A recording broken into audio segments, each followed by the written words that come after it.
Magkasintahan sa Pangasinan, ikinasal sa sementeryo? Tunghayan sa ulat ni Russell Simorio.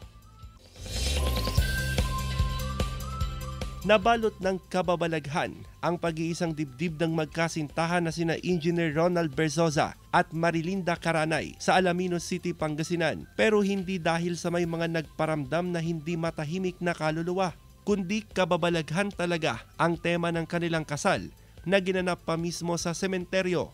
Ang mga abay tila nagdadalamhati sa mga suot nilang itim. Ang groom at bride nakaitim din. Dahil sa black wedding na tema, nag-back out daw ang ilang inaasahang bisita. Ayon sa groom, paboritong kulay niya ang itim. Gusto rin daw niyang gawing kakaiba at memorable ang pakikipag-isang dibdib niya. Kasi yung pagmamahalan namin ay hanggang dumilim yung aming paningin at paligid. Elementary nang unang magkakilala ang dalawa, pero 2012 nang muli silang magkaroon ng komunikasyon na naging tulay sa kanilang pag-iibigan. Pinaghiwalay man sila ng tadhana ng mahabang panahon, alam nilang iisang landas ang tinatahak ng kanilang puso. Mamahalin kita hanggang kamatayan at hanggang magdilim ang paligid at paligid ko. Susuklian ko yung pagmamahal na bibigay mo sa akin.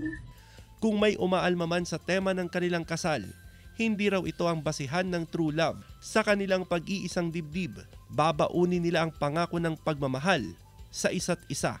Russell Simorio para sa Mornings with GMA Regional TV.